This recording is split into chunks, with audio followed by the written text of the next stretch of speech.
Je vais te donner 3 nouvelles lois pour 2019. Oh.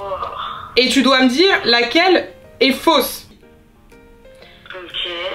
Première nouvelle, les préservatifs vont être remboursés. Deuxième nouvelle, tu n'as plus le droit de porter de gilet jaune sur les Champs-Élysées les samedis. Troisième nouveauté, tu n'as plus le droit de faire de promotion sur le Nutella à 70%. C'est laquelle la fausse nouvelle? Le gilet jaune un samedi. Camille, tu m'as enregistré. Non, jamais de la vie j'aurais fait ça. Tu me le jures? Non, parce que jurer c'est mal.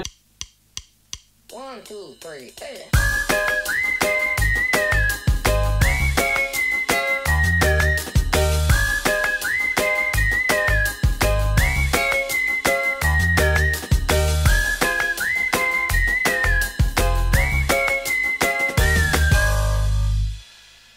On se retrouve aujourd'hui pour une nouvelle vidéo. L'année 2019 a commencé il y a quelques jours. Je savais pas vraiment comment vous présenter mes vœux. Et puis je me suis dit, mais finalement, pourquoi on passerait pas en revue un certain nombre de changements, de modifications, d'évolutions qui vont avoir lieu ou qui ont déjà eu lieu pour 2019. Au chapitre santé, la première chose, c'est que les préservatifs masculins pourront être remboursés par la sécurité sociale à hauteur de 60%. Alors ce ne sont pas toutes les marques et tous les types de préservatifs. Pour le moment, c'est une marque en particulier. Et pour que ça vous soit remboursé, il faut que vous ayez une ordonnance d'un médecin ou d'une sage-femme. Mais sachez, mesdames, que vous pouvez demander à votre médecin de vous faire une prescription de préservatif masculin, même si ce n'est pas vous qui les portez.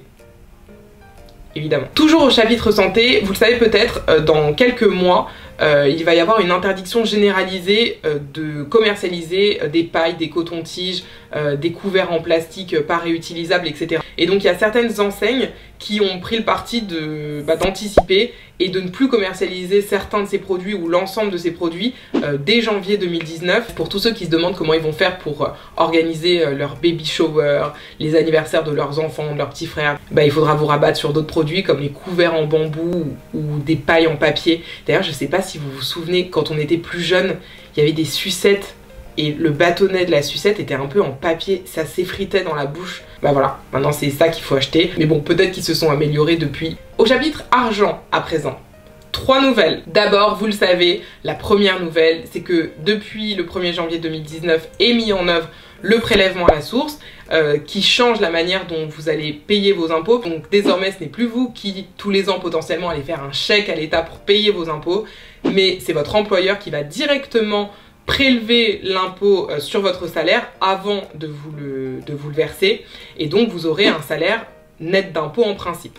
Toujours au chapitre argent, comme tous les ans, on a une augmentation d'un certain nombre de choses, augmentation du prix du timbre, augmentation du prix de certaines cigarettes, et on en a aussi beaucoup parlé, une augmentation du SMIC qui est en fait une augmentation automatique, et vous avez aussi une augmentation de la prime d'activité. On en a beaucoup parlé avec les gilets jaunes, mais seule une partie des Français sont bénéficiaires de cette prime d'activité. En revanche, ce dont peuvent bénéficier l'ensemble des Français, c'est de la défiscalisation des heures supplémentaires, c'est-à-dire qu'à partir du 1er janvier 2019, toutes les heures supplémentaires que vous ferez ne seront pas soumises à l'impôt sur le revenu et aux cotisations sociales. Bon, encore faut-il que votre employeur accepte que vous fassiez des heures supplémentaires, évidemment, sinon vous êtes bloqué. Au chapitre prospérité, en réalité c'est mon chapitre shopping, c'est la fin des méga promotions dans le secteur alimentaire. L'année dernière, il y avait eu une polémique avec une promotion qui avait été faite par Intermarché sur le Nutella. Je sais plus, je crois que c'était 70% de réduction sur le Nutella. Ça avait fait des émeutes, les gens s'étaient battus. Et la décision a été prise de mettre un terme à ces méga promotions dans le secteur alimentaire. Donc vous n'aurez plus de Nutella à moins 170% ou autre. Au chapitre éducation-travail, 2 nouvelles principales. La première, c'est relativement une bonne nouvelle, c'est que vous pourrez vous inscrire à une formation en apprentissage, désormais jusque 29 ans. Pourquoi se plaindre? Tant qu'on laisse les gens aller à l'école plus longtemps, moi je ne peux que dire oui.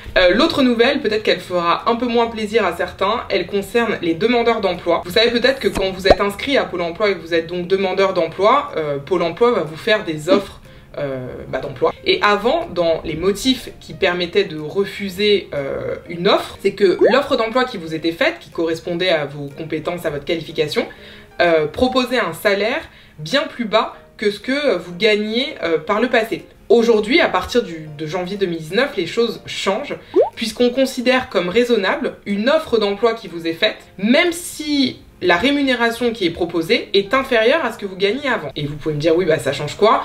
Bah ça change que, n'oubliez pas que quand vous refusez 2 offres d'emploi dites raisonnables, vous vous exposez à des sanctions. Au chapitre transport maintenant, la première nouvelle concerne les nouveaux titulaires d'un permis de conduire, puisque vous savez que quand vous passez votre permis de conduire, vous êtes titulaire de ce qu'on appelle un permis probatoire à 6 points pendant 3 ans ou pendant 2 ans si vous avez fait de la conduite accompagnée. Et pendant toute cette durée, vous devez porter ce fameux A qui fait que le reste de la population automobile semble vous mépriser et ne pas vous respecter. Et bien aujourd'hui, vous avez la possibilité de réduire d'1 an la durée de ce permis probatoire à condition de suivre un stage payant évidemment de quelques heures dans l'année qui suit l'obtention de votre permis.